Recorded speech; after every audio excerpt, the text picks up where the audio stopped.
We had a very good discussions on the last panel, and we very much look forward not to let you down your expectations this time. My name is Victor Kipiani. I'm a chair of GeoCase, and as someone with a legal background, I would be very much mindful of the very strict timing instructions I've been given. So I would also encourage distinguished panelists to help me in this very honorable and a bit, hard endeavor in terms of timing. Let me present the panelists. To the immediate left of me, Mr. Temur Kekelidze, who is the head of the Border Police of Georgia, the Ministry of Internal Affairs. Next to Mr. Kekelidze is Ambassador Eitvydas Bayaronas, Ambassador at Large for Hybrid Threats, Republic of Lithuania. Then Mrs. Alina Inai, Director of the Bucharest Office of the German Marshall Fund. And next speaker, next panelist, is Mrs. Biserka Banisheva, member of the board of the Atlantic Club of Bulgaria, Director of European Affairs at PAN Europa, Bulgaria. Thank you very much indeed. We really are ready to go ahead. Black Sea region is something, which appeals to the Georgian agenda very closely for obvious reasons. I also very much welcome very right reference in the concept to this forum, which was speaking and which is speaking to new thinking, new skills, and new partnerships. This is especially important, for the Black Sea region, which for many, many years has been a venue for multiple roles, especially for trade. But these times, it becomes a region for, unfortunately, intensive competition of great powers. Therefore, when I was thinking about picking up the questions, it was, myriad of various issues which popped up on agenda.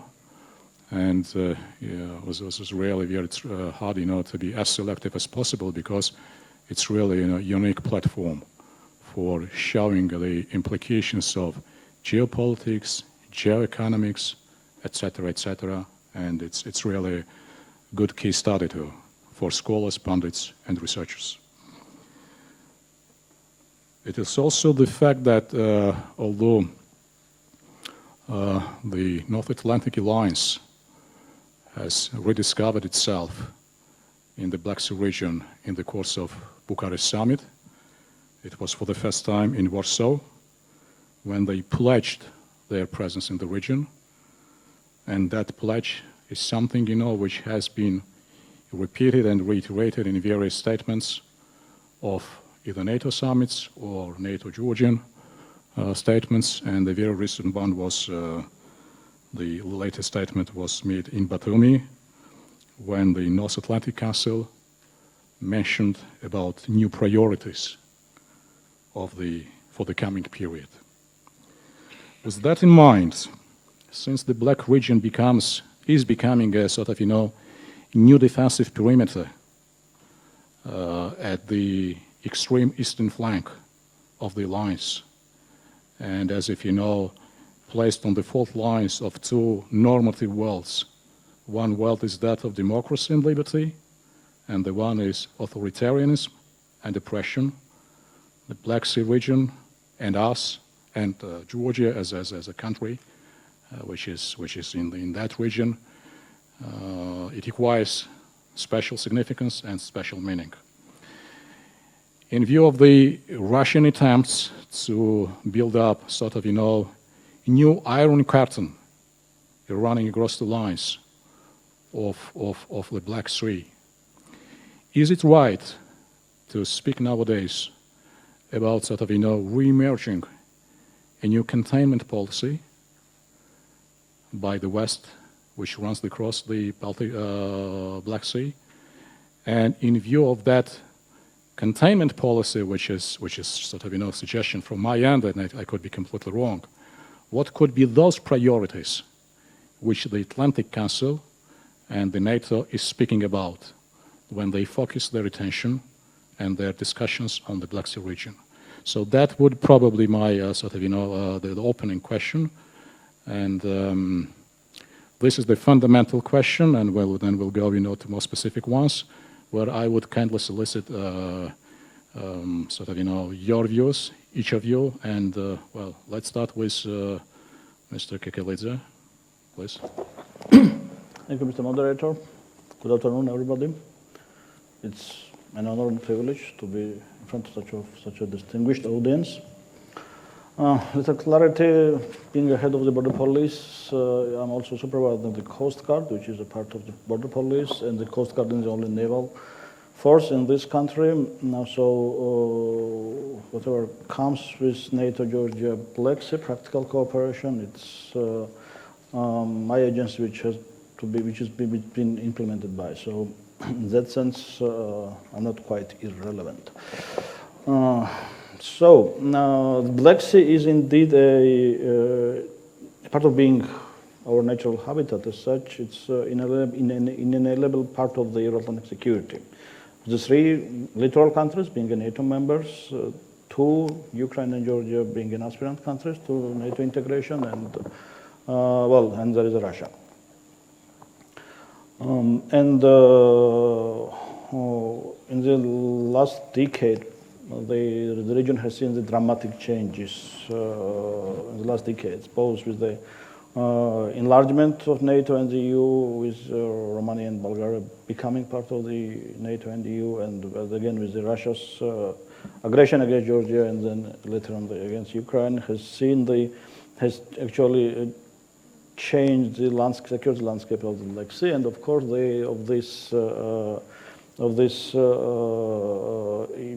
the midst of this politics of these events, the Russian, what we now call the hybrid activities, was always an underlying factor. And when we speak about the so-called hybrid wars or hybrid warfare or hybrid tactics, this is something which has become a term, after Russia's illegal and illegitimate annexation of Ukraine. It's something term which has been coined in the West after annexation of Crimea, I'm sorry. However, this tactics is much old. So while the West, if I may say so, has discovered the hybrid warfare after the annexation of Ukraine, it's been applied by Russians at least for the decades. And if you look at the conflicts in post-Soviet space after in early 90s and then later on, we can see the pattern of the tactics which Russia has been using, both in Georgia, in Georgia's Tbilisi region and Abkhazia, as well as in case of Moldova or in case of conflict of Nagorno-Karabakh. So basic line is that actually when it comes to the Black Sea and the Russian hybrid tactic is that to create the zone of the conflict in the country, and with this the controlling those zones of the conflict, and then keeping those conflict zones as a leverage against those countries or targeted countries in order to prevent their integration toward the West, because from the very beginning of the collapse of the USSR and the emerging new Russia, the NATO enlargement has been something which Russia tries to prevent all the time, and the Black Sea region is one of the primary area where Russia tries to prevent this enlargement. And the Black Sea countries has been suffered, I think, quite well, quite severely with these tactics. Again, we spoke about the 90s. Later, it was Georgia who experienced the deadly cocktail of the Russia's coercive tactics, being it economic blockade or a energy sabotage or a military pressure, and later in 2008 again open and blatant invasion and the occupation of Georgian territories. And actually, this was the first time where, since the collapse of the Soviet Union, when Russia has openly invaded another sovereign country. Of course, in 90s, it was Russia's military elements who've been present and who've been basically reshaping the conflicts and the outcome of the combat, but they had never actually admitted this. So in 2008, it was the first time when Russia has openly invaded a sovereign country since collapse of the Soviet Union, which I think was alarming turning point in Russia's foreign policy, which has become even more assertive than it used to be. And unfortunately, when we have been speaking to our Western friends about that it's not some isolated case, but the continuation of Russia's policy, even with more aggressive stance, we, at least I have the impression that we have not been heard properly. Then again, the annexation, illegal and illegitimate annexation of Crimea has been another turning point because, again, this was the first time when Russia has annexed a part of the sovereign country without any pretext, basically, without any conflict in there, officially annexed, and then instigated the conflict in the eastern Ukrainian provinces. And it was the same kind of blueprint of the conflict instigation which we've seen in the 90s in Georgia or elsewhere across the Soviet Union, I mean, again, Caucasus or Moldova, etc. So basically, what we see is a very active Russia's strategy in the region, I mean, which is becoming more and more aggressive. And this is extremely alarming because with this new policy, it's clear that Russia is increasingly relies on the use of force aimed at not only preventing the country's Western or European Euro-Atlantic integration, but also just simply to altering the borders of the sovereign countries in Europe and annexing their or occupying their territories. And this is something which undermines existing international law and order, and it blatantly violates, of course, international law. One of the interesting factors of the Russia's hybrid tactics, again, this is the deadly cocktail of everything. I mean, starting from the propaganda or cyber attacks, economic pressure, covert and open military actions. But one of the factors, at least in this region, what I've seen is that Russia, at the end of the day, needs always to engage militarily. I mean, with the conventional military elements, I mean, they need to engage at the end of the day. Again, in Georgia, it was simply open invasion. Later in Ukraine, it was so-called battalion tactical groups, which of course they never admitted, but everybody knows that they were there and reshaped again the outcome of the combat at the end of the day in Donbass and Lugansk. So there are different elements of Russia's hybrid tactics, and one of the underlying elements, at least if you look at the statistics of the 90s and then later of 2008 and 2014 year events in Ukraine and Georgia, all the time, despite all this economic or energy pressure, despite all the propaganda, despite all the cyber attacks or whatever they may have in their sleeves, at the end of the day, Russia needs to engage the conventional military forces. It's also, I think, the characteristic of Russia's hybrid tactics in the region. And of course, I mean, after the annexation of Crimea, the deployment of Russia's military elements has been increased considerably, actually altering the balance of power in the Black Sea region, because we've seen the very impressive display of force and creating the so-called zones of the anti-access area, impenetrable zones of the anti-access area capabilities across the Caucasus and in a large part of the Black Sea region. And again, the two military bases which are stationed in Georgia after the occupation of 2008, and all these forces in Crimea, Those are not random elements. Those are the part of the Russia's South Military District. They routinely participate in their trainings, and they are part of the larger military machine. And this military machine, at least this is again my assessment, is not directed against one particular regional country. This is a large force, very large and impressive force, which is able and which is ready for a potential conflict with a much larger opponent than any individual regional country. And this only such organization which comes to my mind is NATO. And also, with these forces, they can project power not only across the Black Sea, but also beyond it into the Mediterranean. And we've seen that Crimea has been used as a major base of supply and operations for Russia's activities in Syria.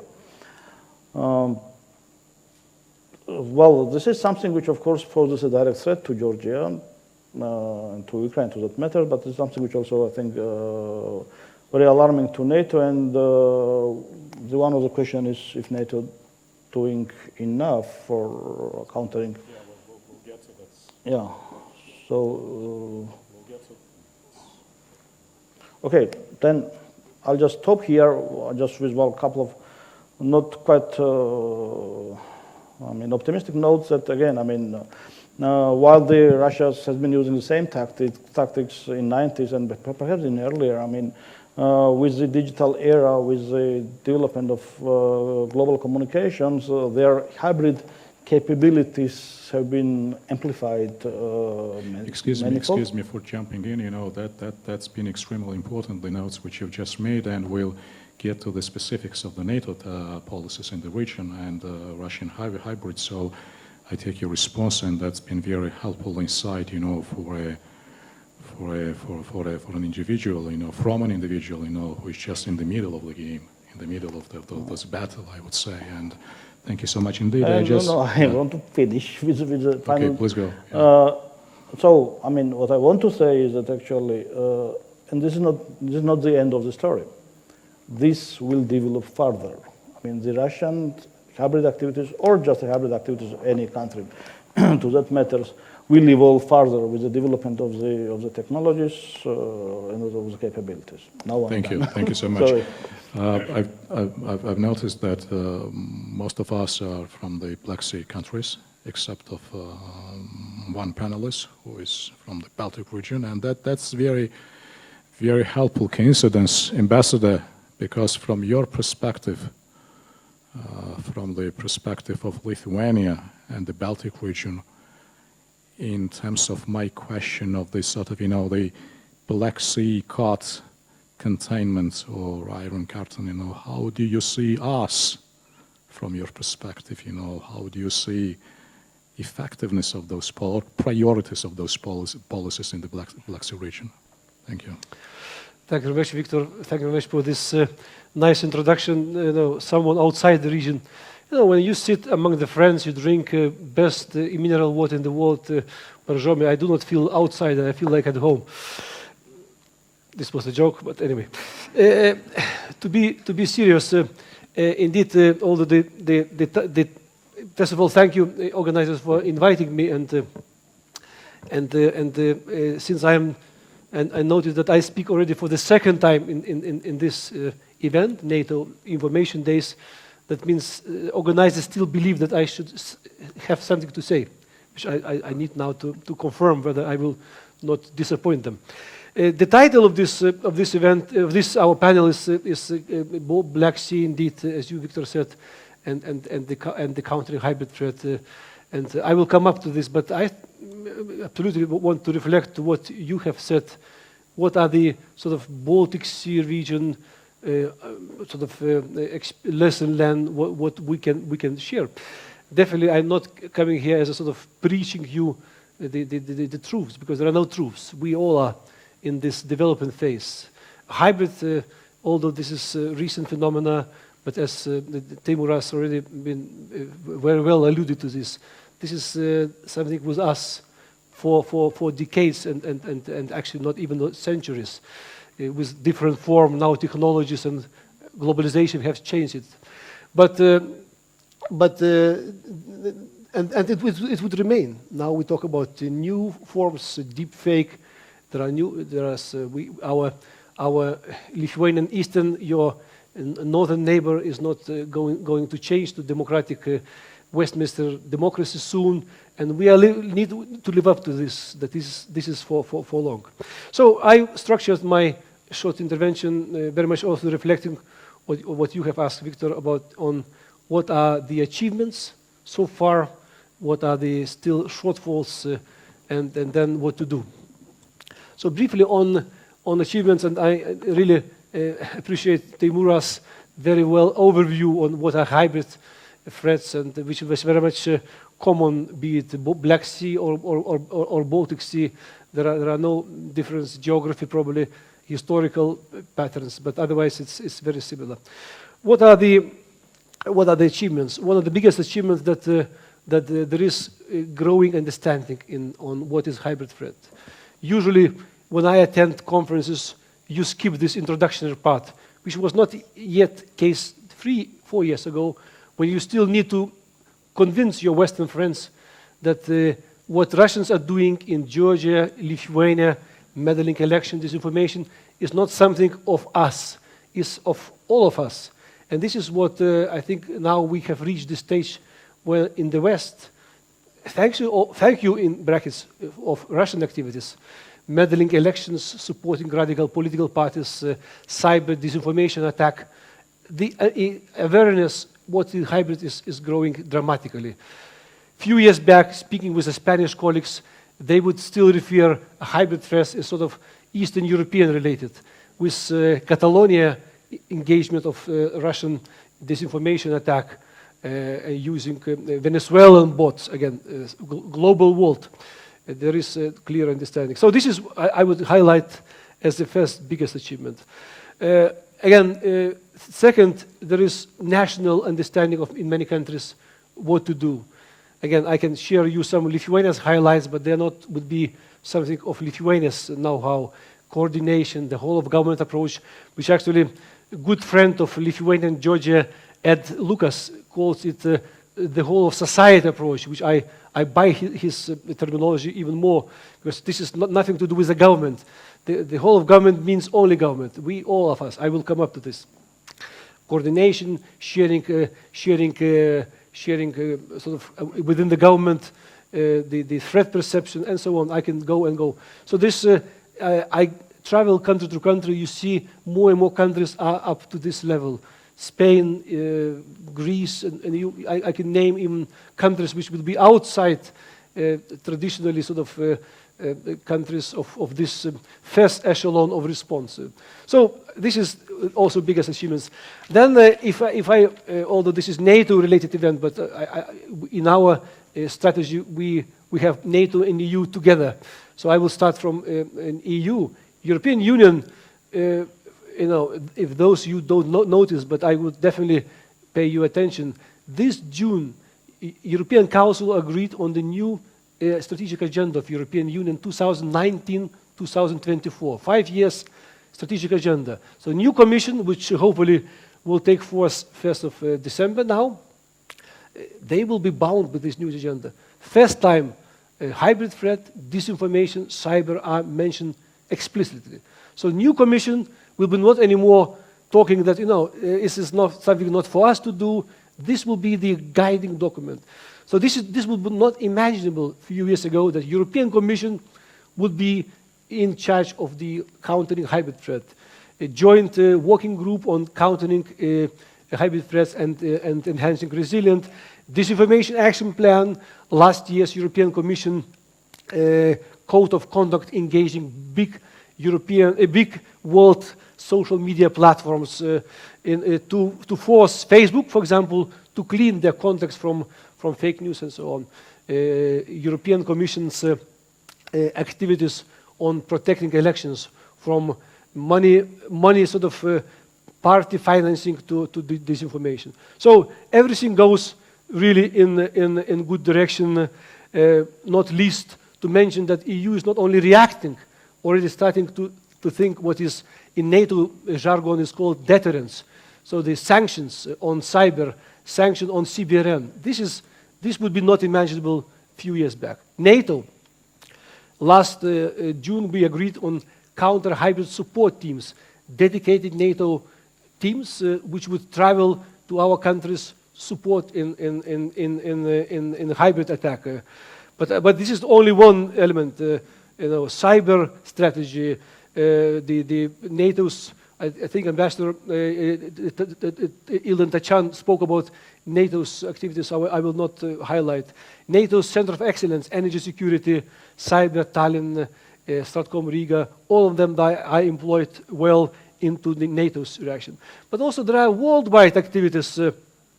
G7 rapid response mechanism for protecting elections. Again, that was unimaginable. G7 centered in Canada, Ottawa Secretariat in supporting protecting elections, protecting democracies. There are many more platforms and international engagements, but definitely I would ask my Georgian friends to pay more attention.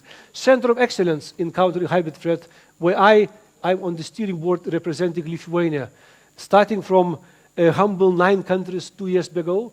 Last week in the steering board meeting, we accepted Turkey, 24th member of the board. So if you take NATO-EU overlap membership, there are 32 members. So we expect soon all NATO-EU members will be on the board, from TTX, tabletop exercises, to research, vast the scope of activities, not only talking but also doing something. But this is probably end of my positive side list, and I would just few issues I start to highlight what is still missing or what I see biggest drawbacks. Although, as I said, understanding is growing. Again, what Teimuras was describing to us about general Russian patterns is more or less agreed in horizontally in many capitals. But when you reach political elite, there is still sort of, yes, but Russian money are invested in London Stock Exchange. Russia investing in energy companies. This money are then coming back and hitting us, democracies. Are we continue to allow this? Are we not able to make? I'm not against investment, transparent investment, be it from Russia, from anywhere, but they are not transparent. They are gray money traveling in our countries and hitting us. So this is what the question. NATO-EU, again, in papers everything is okay, but when you reach sort of highest level echelons, you still see this hesitant to seriously counter Russian. Russians are, and other actors now in the market, Iran, China, they are doing this not because they are great, because we are weak, and this is the problem. We should be more united. We should be more up to the technologies, and we can do this. And this is what I always struggling to understand, why we, the West, and here I also have Georgian Lithuania as part of the West, big West. Why we are not capable to defend us? Because this is not about Lithuania or Georgia. This is about our democracies, and that's what I think there is not yet understanding that where we stand. Sorry. And then the big third element, which I miss in this mosaic, there are few people in EU, NATO who cares about Georgia, and this is the problem. About Georgia's resilience. There are some NATO-EU documents which refer to the resilience, countering hybrid threats, but there is, you are our future. You are your future EU NATO members, and Eastern Partnership was established as one of the elements of EU policy. It's established to bring you closer to us in the future with a membership perspective. But when I see the documents and also action, there are no specific NATO-EU orientated clear strategies how to support your countries in resilience building. And this is what I think is big missing element. And here I definitely would continue to ask also your active participation as Georgian government and NGOs community to sort of lobby that this will be high on the EU NATO agendas. There are some good achievements. I've been supporting and also following NATO-Ukraine hybrid platform, which is sort of loose network of activities. There were a few events in Vilnius. There was recently big conference in Kiev on countering hybrid threat in the framework. Vilnius Center of NATO Center of Energy Security is now preparing the tabletop exercises with Ukraine on critical infrastructure. So there are some elements, but still there are no in big package of support. But not only support, we need Georgian experience and Ukraine experience as a frontline countries of this hybrid warfare. You know more than us on certain issues because many tactics by penetrator being developed and tested on you, sorry to say, and then is transferred to us. So definitely this is not only our interest to support you, but it's our interest to get your knowledge on board. So what to do, and this is I am finishing in few minutes. One, of course, is definitely nobody will do the job instead of Lithuania or Georgia. This is our national obligation to invest in resilience building, in free media, in coordination activities, and this is what I get definitely. I can only offer Lithuania's experience if there is interest to Georgia, and I know there are some recent talks about Lithuania's Stratcom expert sharing experience and cyber expert. So we need to support each other, but this is national prerogative on countering a hybrid threat and building resilience. We need still to bring countering hybrid threat and countering disinformation, cyber on the high political level. And here, of course, political sort of maturity in understanding is critical. Lithuania, some countries say we are the champions on countering hybrid threat, but not because we are perfect, because I, as an official, I have strong political mandate by my leaders that this is the right course. We should speak up what Russians are doing, speak up clearly, not just say, we cannot react to cyber attack on or disinformation after 1 week. We are lost. This case will be traveling and poisoning information space. We should react. We should get back strong response. And this starts from high political mandate. This is what I still see the missing. Definitely, as I mentioned, I want Georgia, Ukraine, Moldova, and us, all of us, to be more active in bringing this issue with the NATO-EU agendas, that the resilience building of this region is of our interest. This is not like tomorrow, it's now. And this is what I believe, especially, for example, now in current our discussion on the future of Eastern Partnership. And this is again very much back to the core issue of the Black Sea region. This should be part of the future Eastern Partnership agenda. And here definitely you should be very active as well. I was mentioning Center of Excellence in Countering Hybrid Threat in Helsinki. We've been discussing also how we can assist Georgia as an example in countering hybrid threat. But the problem is we don't want just to come with just yet another seminar about hybrid threat. That is not in your interest nor in our interest, and this is a waste of time. Would be important if there would be few countries like Lithuania, UK, or other NATO-EU consortium which would come to Georgia and try to identify together with you what are your key issues. So whether you would be interested in coordination. Here, of course, I say Lithuania is not perfect. Finland probably, or even UK would be perfect test case. Or whether this disinformation is of interest. Here, definitely I would mention Lithuania with state-level coordination of Stratcom, with the Lithuanian elves, and Giedrius, my colleague, will speak on the next session. A good media engagement, media freedom, cyber, and so on. So we want Georgia to specify what are your key critical issues, because we cannot just talk about years and years about hybrid threat. This is interesting, as an academic exercise, but it's not bringing closer you, neither us, to the core business, to defend democracy. And this is probably, I will finish, short introduction. Thank you. Your Excellency, thank you very much indeed. Now I understood, why you've been invited again to participate, because, because honestly, frankly, I mean, the honesty of your response, is something which we all need on the Georgian side, and that's something, which we'll very much look forward to less bureaucratic responses and more substance and more tangibility. Otherwise, we are sort of, and then really, your open-minded response is very much appreciated. Having said that, Alina, what would be your take on the issue, please? Thank you. Well, thank you very much. I'll try to stick as close to the 7 minutes I was instructed to stick to, so we can engage into a conversation.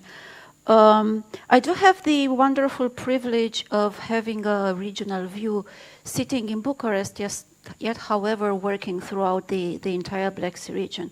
And I will want to talk about two very specific issues. As the ambassador said here, to talk about hybrid threats in general doesn't quite get us anywhere. I want to talk about informational war, and I want to talk about destabilization of politics and societies in the Black Sea region. When it comes to the informational war, and I will refer to Russia, there are other actors, state and non-state actors, which who undergo informational war, but I will refer to Russia. So when it comes to the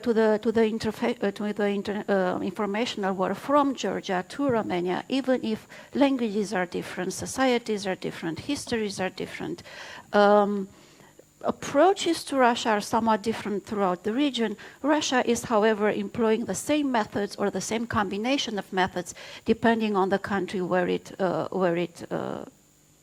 that it targets, let's put it this way. First of all, we are all familiar with fake news. They are creating fake news through their army of trolls, and they are distributing this fake news or news that they put a spin on, not only through their army of trolls, but through very many useful idiots, which are in the media, which are in the society, which are influencers within all of the countries in the Black Sea region. And I think that the number of these useful idiots and using these useful idiots is the most dangerous, if you want, method, because it's something that is now growing organically within certain societies. We don't need the army of trolls anymore because we have our own germs, if you want, our own viruses that carry on Russia's messages. Then, of course, in some of the countries, I include Romania here. I'm not sure about Georgia, although from what I read, it's the same. They also use the church extensively to distribute their messages and to also get people to act in certain way. When it comes to messages, what is very interesting is that the messages that Russia is trying to put in our heads are not necessarily pro-Russian messages, like Russia's great. You should join Russia, although this might work in some countries, probably Georgia included, but these are anti-Western messages. Either outright Western is decadent, Western is immoral, Western is rotten, you shouldn't have anything to do with the West, or, which has started lately, more recently, just putting spins and debunking, if you want, issues that the West stand for. Gay rights, environment, free market economy. So everything that is associated with the West, it's being turned around, it's being spinned around, and it's being pointed at as, evil. The second thing that Russia is doing wonderfully, I must say, is that the destabilization of politics and of society. And they are doing it either directly, putting money into political parties which are pro-Russian or which stand for something that Russia stands for, which is usually against the West, something against the West, or they just support issues that polarize societies. And I think, again, this is more difficult to track And this is more dangerous because what we end up with, it's a society at fight with itself. It's a Romanian versus Romanian war, Georgian versus Georgian war. So it's people going against each other, and on a highly polarized society, it's very difficult to achieve reforms. It's very difficult to have a consensus on which way the country should go. It's very difficult to really build, nurture, and have democracy. What should be done? And then I'll tell you what we observe as being done. First of all, it's very important that there are short-term approaches and long-term approaches. And we are very bad at both.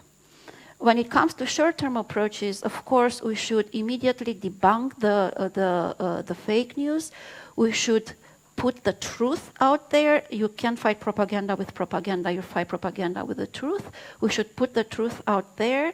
And there are ways in which, probably using AI, but not only, we can even be proactive and put the truth out there on an issue that we know Russia is going to put their army of trolls around, like the anti-missile shield in Tbilisi, Romania. That's something that should be continuously monitored.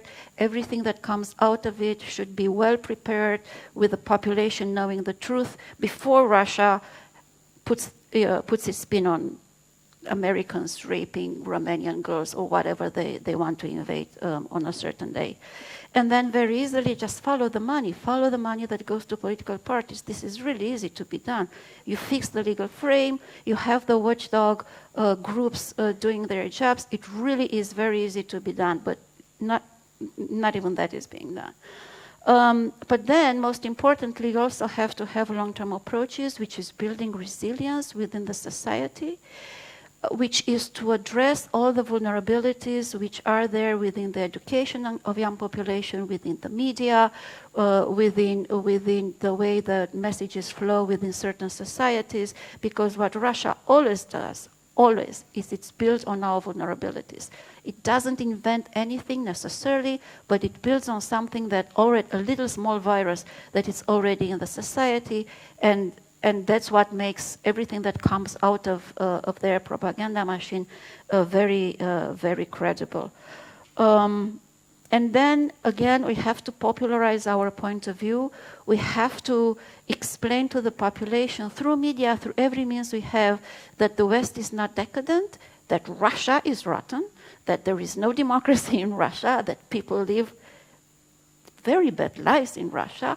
We are not doing this. We are very shy of explaining what Russia stands for and what goes on there, while they are not shy at all at, saying everything is bad in the West. We should be a little bit more, assertive when it comes to this. And I will end in a minute. What also needs to be enhanced is cooperation between NATO and the EU when it comes to informational war, when it comes to destabilization efforts. This is going on very poorly. Also, NATO has to make up its mind what hybrid threat, or what is its response to hybrid threats. It's still unclear how far will NATO go in the case of a cyber attack, and I think Georgia is the best example of a very recent cyber attack. And what will NATO actually do about informational war? It's just a lot of talk without no clear action. And last but not least, I have seen some responses being built in some countries in the Black Sea region. These are weak responses because there is no coordination within a certain country, no interagency, interdepartment, intergovernmental cooperation in order to address either of the two issues I was referring to. And there is no cooperation or exchange of experience between countries in the region, which I think it's a pity, because the experience is the same. And we can build on each other's not only vulnerabilities, but small successes that we have. This would be it. Thank you, Elena. Thank you for bringing sort of, new dimension into our discussions, and that's been really very helpful. May I sound your view, Asena, please? Thank you. I'm representing another Black Sea littoral state, and one of the 3 NATO members in the Black Sea region. Let me first start by underlying the support of Bulgaria, the EU and NATO member, for the Euro-Atlantic aspirations of Georgia, to underline our contribution as acting 3 times as a NATO contact point in Georgia. And I will see our ambassador here. Congratulations, ambassador, well done job. My intervention would be on what NATO and the EU are doing on hybrid warfare, because we have to understand it's not a specific issue for the Black Sea region. It's a global issue and needs, so to say, global reaction. It would be the security challenge of the 21st century for the alliance, for our partners. The colleagues, the panelists already described hybrid methods of warfare, particularly focused on our region. And what is new about hybrid warfare is that attacks seen in recent years are speedier, the scale is larger, and they're more intensified, facilitated by the technological change and the global interconnectivity.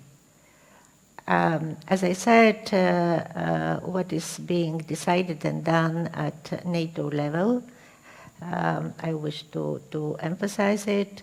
It has been decided in Warsaw, and we are referring to the Warsaw Summit several times today with regard to decisions, but there is one more decision regarding hybrid warfare, which I want to stress upon, and I quote, the challenges posed by hybrid warfare were a broad, complex, and adaptive combination of conventional and non-conventional means, and military, paramilitary, and civilian measures are employed in a highly integrated design by state and non-state actors to achieve their objectives. Responding to this challenge, a strategy and implementation plans on NATO's role in countering hybrid warfare were adopted.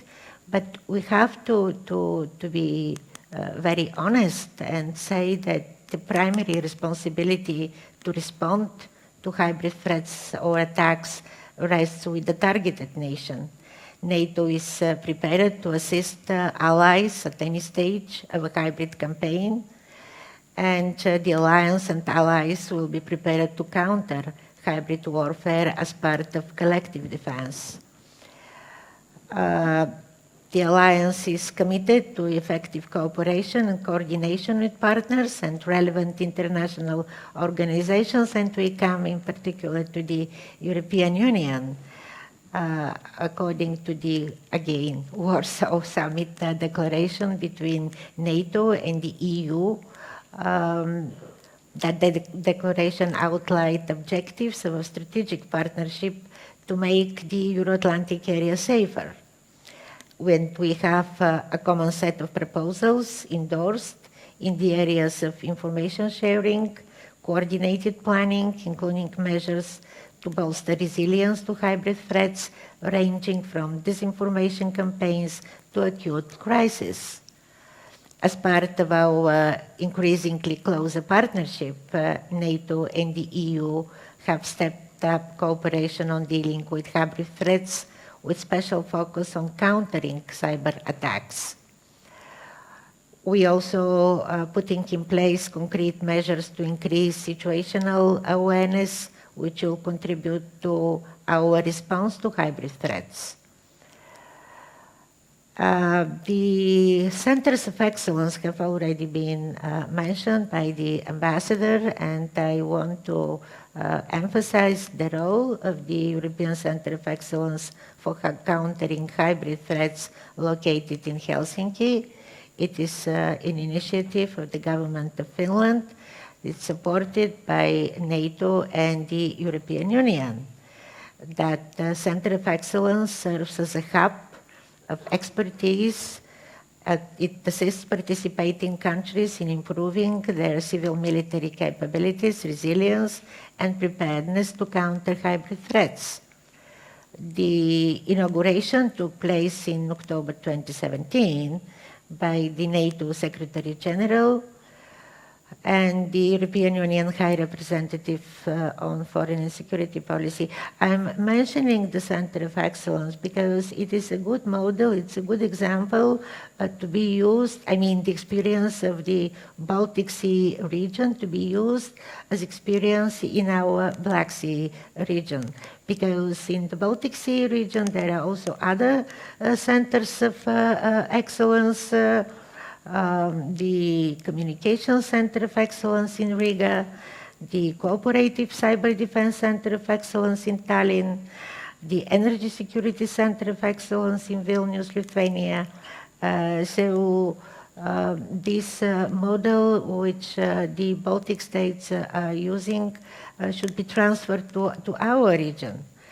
I also want to share with you that we are talking that the Black Sea region should be more on the attention of NATO and EU leaders.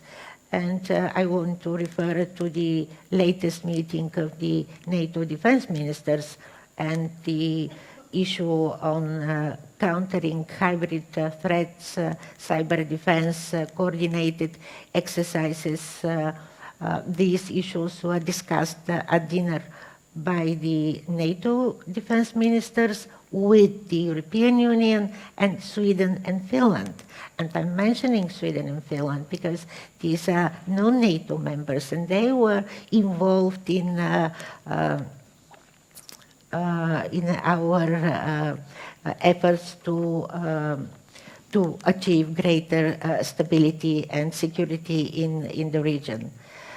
It has already been described how the Black Sea region is exposed to hybrid threats, and it is quite clear that stability in the neighborhood of the alliance is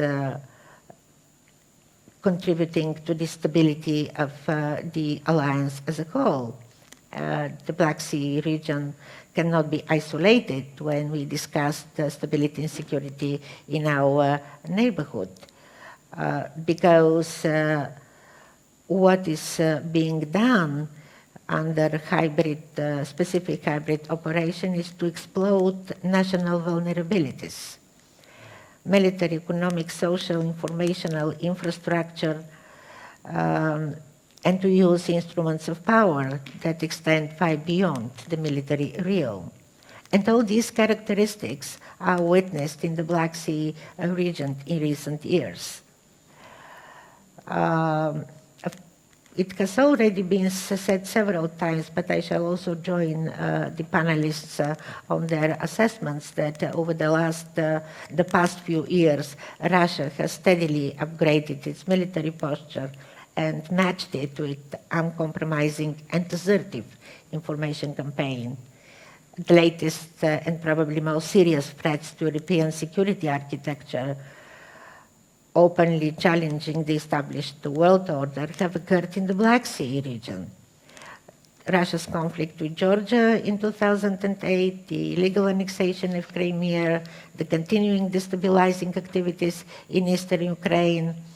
Beyond using conventional military force, Russia is applying asymmetrical means of warfare in this region aimed at disturbing and incapacitating the nation's sovereign decisions and other processes of democratization and Euro-Atlantic integration. A number of NATO member states, non-governmental organizations have been vocal about Russia's activities which aim to erode democratic institutions. There are numerous reports describing the toolbox and options Russia is using for this. Among the most visible actions is the active propaganda campaign, which aims to create new or reignite old historic issues, which make cooperation in the region less likely, while at the same time undermining trust in Euro-Atlantic institutions, including both NATO and the European Union. As a result, the entire region is weaker, less open for integration, and dangerously prone to subversion. A regular instrument of choice is the spread of fake news and conspiracy theories, many of which suggest a hidden Western agenda. More often, the aim is to fuel anti-establishment grievances, including direct support for political parties with anti-NATO agendas and anti-European agendas, polarizing societies and feeding Euroscepticism at large. I want also to share with you that in my own country, we are also having such challenges, being EU and NATO member. We have been subject to disinformation campaigns, activity by trolls, spread of anti-NATO myths through specially created for that purpose news online platforms, media websites. Disinformation activity normally intensifies and serves as a strong tool, especially in election times. It was also mentioned by panelists the need for internal coordination.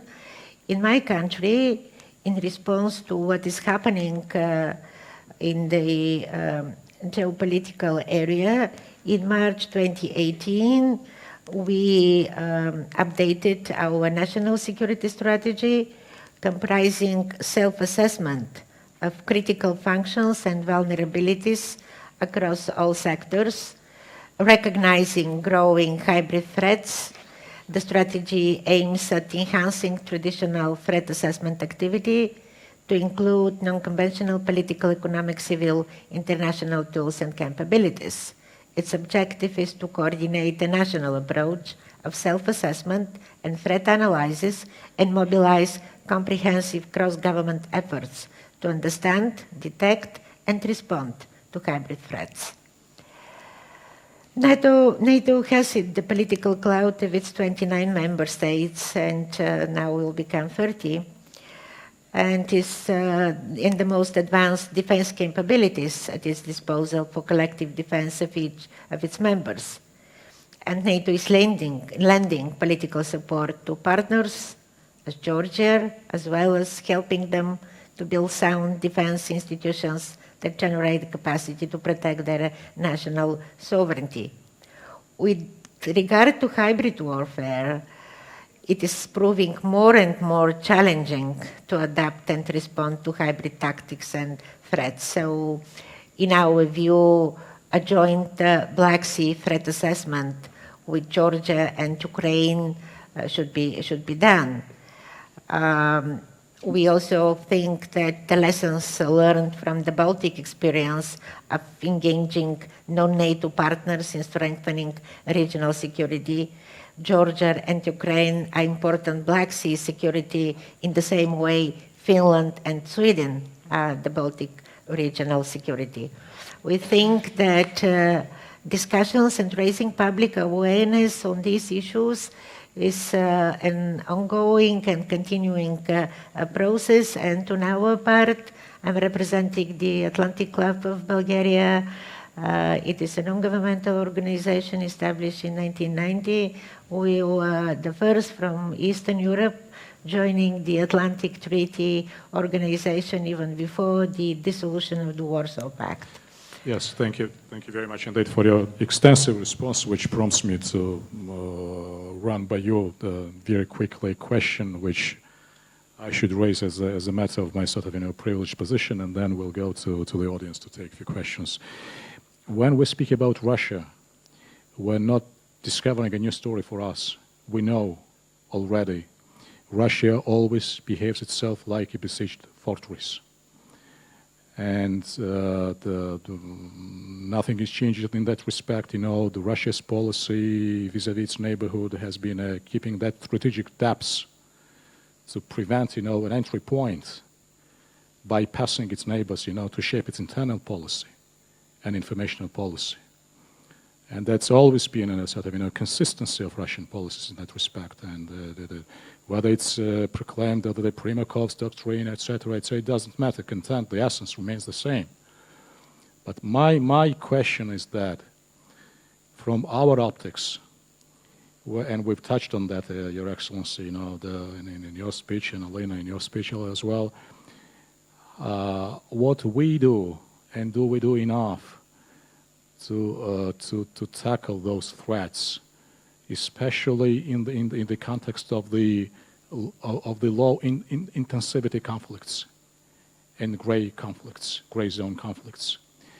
It makes me to think that when we speak about the ethnic conflicts in Georgia in particular, those are not the ethnic conflicts anymore, but those are the conflicts with geopolitical clouds. And that something, you know, which should help us to bring those conflicts, you know, to a much upper level and to different dimension. Because once we recognize that Russia using, you know, that mosaic of cultural richness around its borders and exploits, you know, those weak spots to stop that advancement of the West closer to its borders, those conflicts could not probably, it's a very bold suggestion, you know, could not be termed or could not be qualified as purely ethnic conflicts, but should be viewed, you know, through geopolitical optics and dimensions. So just, I appreciate it's sort of a complex issue, but your prompt responses, Temur, please, if we start with you. Regarding the conflict or regarding we are doing enough? I think that the ethnic conflicts, because of the reasons which I've mentioned, you know, right, are not sort of, you know, domestic conflicts anymore, but conflicts, you know, by geopolitical metrics and geopolitical benchmarks. Thank you. I'll go in more bolder, if I may say so. Those conflicts never been an ethnic conflict as such. I mean, there was an ethnic component on it, but those been conflicts fueled, fed, designed, and executed by Russia. Again, I mean, if you look at the patterns, and we can trace, I mean, those patterns even earlier. I mean, in the beginnings of when Soviet Union has invaded democratic Georgia in early 20th century. So the pattern is that there is a specific layer of the society which needs to be protected from its own government. Well, in the 90s, that was an ethnic minorities, or at some point Russian speakers. In the case of Ukraine, it has appeared to be the new term was so-called Russian world, Ruski Mir. But the essence is the same. So there are certain layers of the society in the country, in the targeted country, which needs to be protected by its own government, from its own government, I'm sorry. And the Russia is the protector. And then propaganda starts. That's how it started. Then paramilitaries or some people seize the buildings, the demonstrators are coming, the human shield, and then appear the persons with the guns, prepared, trained, and all of a sudden, and then the conflict begins because there is no other option for the government other than to intervene, militarily. So to me, those conflicts, and I don't think that I'm the only person here in judging this, those conflicts have never been an ethnic conflict, just like it's never been a conflict in Ukraine or something like this. It's a purely, by and large, designed by Russia. It's operationalized quite well because it's something which they've been doing in many countries for many years. And, again, with the development of technology, we spoke about the media and the internet, etc. It just becomes even more, it's amplified and becomes deadlier. So, yes, absolutely, I agree with you, because those are not a conflict per se, which can be solved among the within the, I mean, it's not an internal conflict. It's a conflict in order to ensure Russia's dominant leverage over the particular country or the particular region to prevent, I mean, their sliding us, to say, if I may say, I mean, of those countries from the Russian political, economic, or whatever orbit it is, to prevent their integration into the European and Euro-Atlantic institutions, which means that Russia will have much lesser leverage on them. Because the idea is that to keep Russia's dominance, that's an idea, and to ensure its I don't know, I mean, the grand Russia's idea and all those chimeric ideas which they still pursue. And the problem is that actually it's not even to safeguard Russia for alleged NATO encirclement, which they kind of, you know, try to fed us for the decades, and at some point even succeeded in some Western countries, because there was discussions, there still are, that if Russia feels threatened by NATO enlargement, but that's not true, because I think the Ukraine is a brilliant example of that, because Ukraine has stopped any or whatsoever NATO, I mean, integration process. Ukraine declared its non-bloc status. Ukraine was annexed. Ukraine was destabilized, occupied for the mere association agreement with the EU, which has no political and military, I mean, connotations whatsoever. So the fact that actually, you know, well, the Russia does it because to prevent NATO enlargement because it's feels threatened, well, it's not true. And if you look, I mean, the way, if you analyze how the Russian military forces have been developed in the past decade, and if you analyze how the major NATO countries' military forces and the budget has been developing, actually decreasing. So you see a stark difference when on the one hand you have a constant increase of Russia's military and conventional military, not just a hybrid, that's another story, but it's two-way, I mean, two sides of the middle, one middle. I mean, you see a constant increase of Russia's conventional offensive capabilities, while all major NATO countries, I mean, have been decreasing their military and defense budgets and have been focusing on the low-intensity conflicts. Well, that's been, I think, it was a mistake, and I think that it's now has been changing since Crimea. That's a good thing to do. I mean, hopefully it will continue this way. And now, finally, NATO has started to do the right things. That's probably one answer of the question whether NATO is doing enough. I don't know whether NATO is doing enough or not yet, because I think that they still are in a reactive mode. But on the other hand, at least what we've seen after Wales summit in 2014, after Warsaw summit, and later on, how it's continued with the defense ministerials or even the foreign ministerials, I mean, I think at least NATO is started to do what it has been designed for. I mean, so including in the military terms. Thank you. I'm terribly sorry. I should ask, you know, for 2 minutes response, if possible, each of you, and I'm mindful that the organizers would never call me again, you know, to this conference because I'm breaching all the regulations in terms of time. But if you could please, you know, respond to that question in terms of sort of, you know, requalifying or recharacterizing the conflicts which are happening in the sort of, you know, the former Russian influence or neighborhood, please. Oh, I'll give you a 1-minute answer.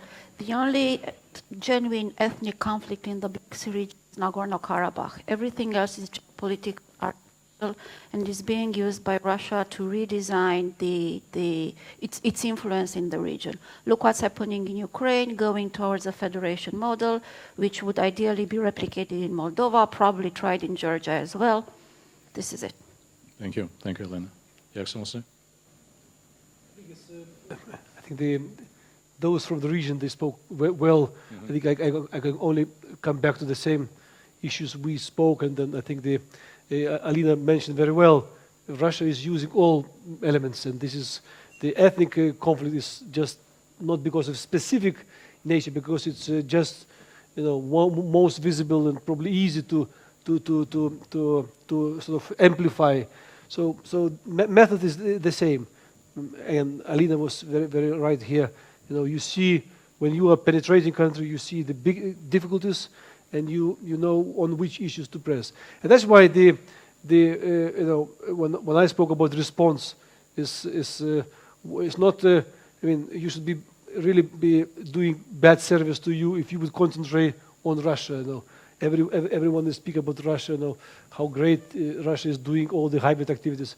We should speak more about ourselves. This is what I believe. This is essence about our problems, about the corruption, about the social sort of differences which are hitting us and being used by third countries. Thank you, Excellency.